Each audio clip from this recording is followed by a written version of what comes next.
Level 1, Recruitment. So, you're on death row. Maybe you've been sitting in a cell for 3 years, waiting for a date that keeps getting postponed. Maybe you've made peace with it.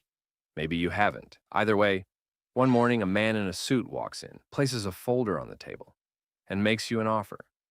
Work for a month. Help with some research. After that, no more sentence, and you'll be out. That's it. That's the whole pitch. Help with some research. Anyway, here's what's actually happening behind the scenes. According to the Foundation's own internal documents, they filter first for death row inmates, then for people serving life sentences, unlikely to get any leniency, and then for people with no next of kin, no family. Nobody who will ask questions if you disappear. Orphanages, they note, are particularly good sources, which tells you a lot about how this organization thinks. The recruiter, meanwhile, is performing. He's friendly. He asks how you're doing. He pretends to take a phone call, mentions names, acts like there's a whole legitimate operation on the other end of the line. So you can say no, technically, but it's just that the alternative is a cell and a date, so most people don't. So obviously you sign, you get in a van, you put on an orange jumpsuit, and your name, whatever it was, becomes a number. From now on, you've got a D-Class personnel designation, followed by 4 digits. You don't need the name anymore, because the Foundation won't be using it. So yeah, welcome on board, I guess. Survival rate? It varies. You haven't done anything yet. Level 2, Orientation and the cells. Your new home is a containment cell. It is not large. It has a bed, a toilet, and a wall. The wall is gray. Everything is gray. You will be eating in this cell, sleeping in this cell, and receiving your daily lie detector test in this cell. Yes, daily. Where failure to comply results in termination and failure to pass the test also results in termination. Anyway, orientation happens on the first day, and it looks like this. First, someone explains the rules. You are not permitted to interact with D-Class personnel assigned to other SCPs. You are not permitted to interact with Class A or Class B Foundation staff. You will receive mandatory psychiatric evaluations on a regular basis. And at the end of the month, first of the month, every month, you will either be administered a Class B amnestic or terminated at the discretion of on-site medical staff. In certain scenarios, like a catastrophic site event, you will be terminated immediately regardless of where you are in your month, but whatever. The good news is that the food is fine. The bad news is that you now know with crystal clarity that you are as disposable as that food. The Foundation actually has a name for your personnel class, disposable class. Very creative, right? They didn't even try to dress it up. Disposable. Right there in the job title. Imagine if McDonald's called their workers Mac Expandables on the lanyard. So yeah, the point is, you know what you signed up for. You just don't know what it looks like yet. Survival rate? Still fine. Nothing has happened to you, yet. Level 3, the babysitting shift. Your first assignment is simple. A researcher explains it in about 15 words. You are going to enter a containment chamber. There is an object inside, and you will not stop looking at it. That's the whole job. Just look at it. How hard can it be? Then, you meet the object. It looks like a concrete statue, lumpy, vaguely humanoid, made of rebar and spray paint. But it is not just some goofy nut statue. Because the moment you stop looking at it, the moment you blink, glance away, turn your head for half a second, it moves. And when it reaches you, it cracks your neck, or your spine, or even your nuts. It does this quickly and efficiently, and it has no further interest in you after that. So you stand there, you stare at it. The researcher outside occasionally gives instructions through an intercom. Maybe there are 2 or 3 other D-Class in the room with you, so you can blink in rotation. Blink, keep your eyes open. Blink, keep your eyes open. The light above flickers occasionally because this facility is never going to win an infrastructure award. And every time the light flickers, your heart rate does something medical professionals would find interesting. Periodically, someone has to go into the cell and clean it. There's blood, there's other biological material on the walls and floor that the file describes in clinical language. That task also falls to D-Class personnel. So even your downtime from staring at the murder statue involves going in there with a mop. Anyway, it could be worse, right? You're technically still alive. You're technically doing fine. It's just a staring contest. You've had worse mornings. Survival rate? 70%. Higher if everyone in the room blinks in sync. Lower if the lights go out. Level 4, the exploration. So the staring job went okay, and now you've been upgraded to explorer. And trust me, this sounds better than it is. It starts with SCP-087, which is basically just a door on a university campus.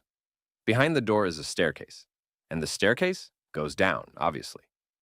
But the thing is, it keeps going down. It has been explored 4 times by D-Class personnel, all of them on video, and the depth of the thing is mathematically impossible, given both the structure of the building and the surrounding geology. Researchers have confirmed this and decided to keep sending people down anyway. So you are given a flashlight.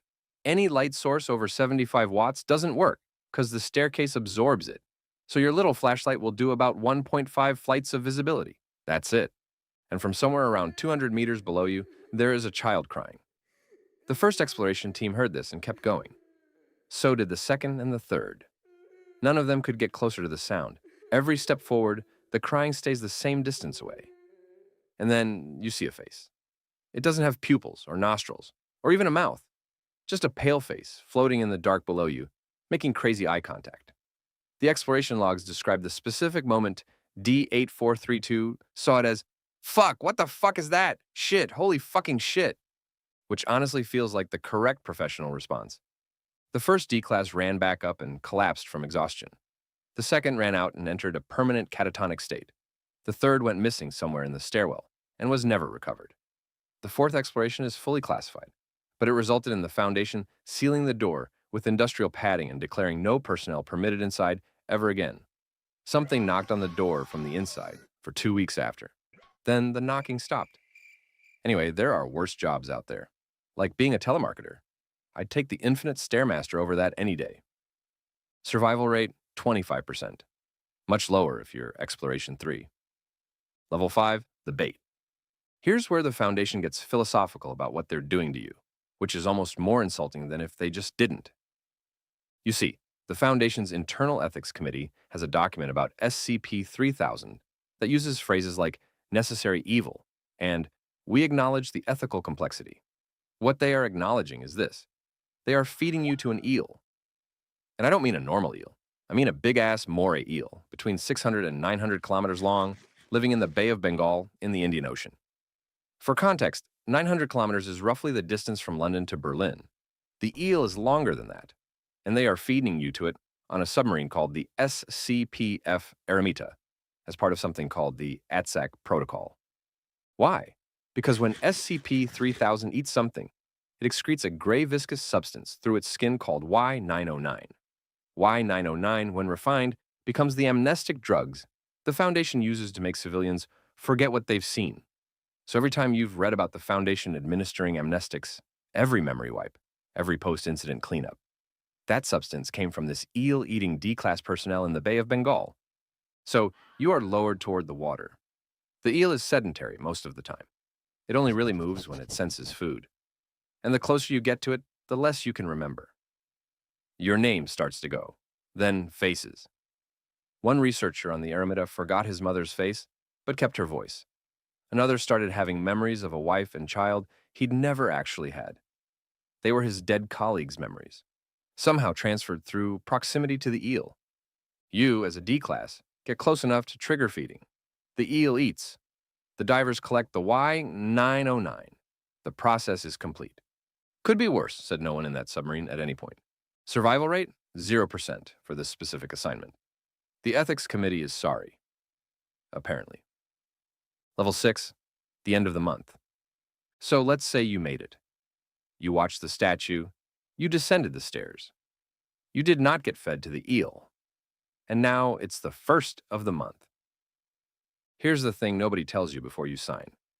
The Foundation's canon is actually somewhat split on what terminated at the end of the month really means. The official documentation says that D-Class personnel are terminated monthly and replaced with new ones, to prevent attachments from forming and because the world only has a finite supply of death row inmates to draw from. But there's also a widely discussed theory, noted by Foundation researchers themselves, that termination is actually just a very thorough amnestic wipe. Your memories of the past month get erased. You get sent to another site. You wake up with a new number and no idea you've done any of this before. Neither version is particularly cheerful. So let's talk about the third option. What if you made it out? It has happened. Rarely, but it has. In the aftermath of a mass containment breach, D-Class personnel have escaped into custody of other groups, including the Chaos Insurgency, who are not better but are at least different. Some have simply walked away during the chaos of a breach and made it to a road and kept walking. The Foundation has Protocol 12, which allows civilian recruitment in emergencies, and occasionally those civilians have simply continued existing quietly somewhere far from any facility, having signed an agreement they never expected to survive long enough to honor. The other option, the one the Foundation technically advertises, is that you did your month, you were cooperative, you weren't too useful to release, and you walk. You get an amnestic. You don't remember the staircase or the statue or the submarine. You have a thin folder with a fake employment record in it and a bus ticket, and you're just out. It happens. Not often, but it happens. You're just a number to them. But somewhere, some of those numbers got out with their names intact. So, yeah, congratulations on making it this far. Because most didn't. Survival rate depends entirely on when in the month your luck ran out. Anyway, that's the full D-Class experience. From a sketchy interview in a prison room, to a concrete cell, to a staircase with a face in it, to becoming the Foundation's most important ingredient in a substance they won't even tell you about. And all of it technically voluntary. If you somehow made it through this video without needing amnestics, drop a comment below. Let me know which level you think you'd survive.